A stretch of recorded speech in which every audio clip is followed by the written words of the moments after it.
Hello, it's Alex with Collectibles, and it is time for Saskia the Unyielding in our Commander Spotlight, helming the deck, Saskia's Chosen. Saskia is a 4-color commander for black, green, red, and white. There's no blue here. For a power and toughness 3/4 legendary human soldier with the following abilities. She's got vigilance and haste, and when Saskia enters, choose a player. Whenever a creature you control deals combat damage to a player, it deals that much damage to the chosen player. Combat is the name of the game in this deck, and we will be swinging, but mostly with Saskia, to take out one opponent with commander damage and the other selected opponent with residual damage.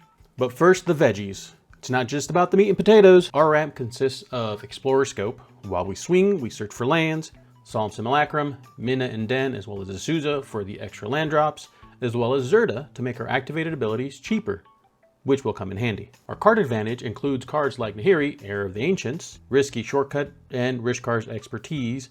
Itali is in here because we do like stealing our opponent's cards. Trading Post to give us card draw, as well as to make goats and recur artifacts, which do matter in this deck. Our targeted disruption includes creature removal in Erebos Intervention, Path to Exile, and Primal Might to also make Saskia bigger and possibly lethal and do a lot of damage to our chosen opponent. We have the Masamune so we can force a block and remove potential pesky creatures, but not having blue means we can't run the most common disruptive spells. There are some non-blue ones: Burnout, Guttural Response, Dawn's Charm, Mana Tithe, Avoid Fate, and Withering Boon, to name a few, but sadly we don't have any of them available. We only have 2 mass disruption cards in the deck: Cleansing Nova to destroy all creatures or all enchantments and artifacts, and Engineered Explosives, which we'll need to time properly. We aren't worried about doing board wipes. We just cast our commander and swing for the fences. We do have ways to protect our creatures with Bronze-Eyed Lion, who it gives itself indestructible, and when it dies, it comes back to the battlefield as an enchantment, and our enchanted creature gets the same ability to give itself indestructible.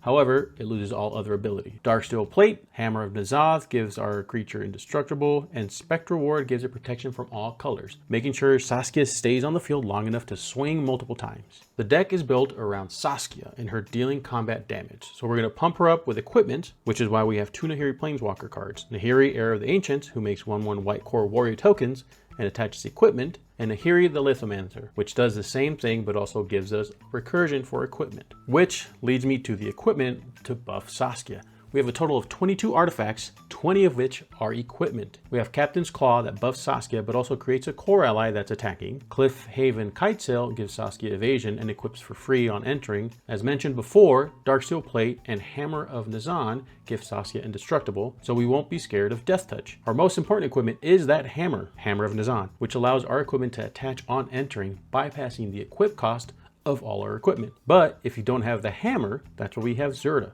making our equip cost cheaper. Aside from Saskia, we do have other creatures to make use of our equipment, and also to make tokens to use said equipment.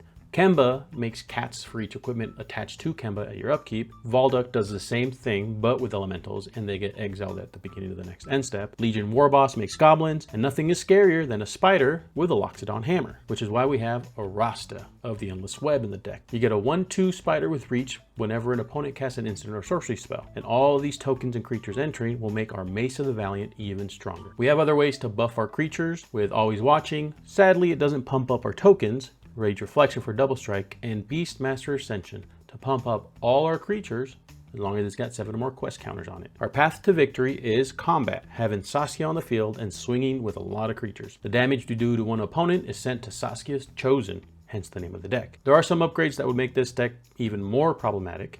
Aki Battle Squad, Aurelia the War Leader, Combat Celebrant, and Aggravated Assault would be nice upgrades. Adding Firebending to the deck with the cards released in Avatar with Aggravated Assault would lead to infinite combos if done correctly. That's Saskia.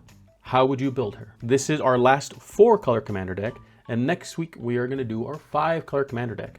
Sisay Weatherlight Captain, who helms our deck of legendary humans. Let me know in the comments below which commander deck you want to see built and spotlighted. Check out the description for a link to our other commander spotlight videos, as well as our product overviews and openings. The Lorwyn Eclipsed product overview video has been published and is available for viewing, linked below.